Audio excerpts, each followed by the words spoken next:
रिंकूला घेऊन फिरायला जायचा. आज पण तशी रात्र होती. पण आज जोरदार पाऊस पडायला लागला. अरे, आज तर खूप पाऊस पडत आहे विद्युत. असं करूया, घरी जाऊया. विद्युत आणि बाकीचे वाघ रिंकूबरोबर घरी यायला लागतात. तेव्हा अचानक विद्युत रिंकूला खाली पाडतो. रिंकू बेशुद्ध होऊन पडतो आणि तेव्हा एक वीज विद्युतवर पडते. त्याच्यानंतरही विद्युतला काहीच होत नाही.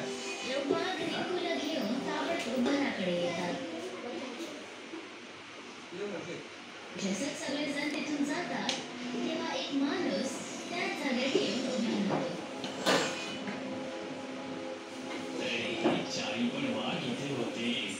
आकाश, धरती, अग्नी आणि जल याच्या तत्वापासून उत्पन्न झालेले हे दिव्य वाघ किती दिवसापासून यांना शोधत होतो आणि तिने आत्ता जाऊन भेटले.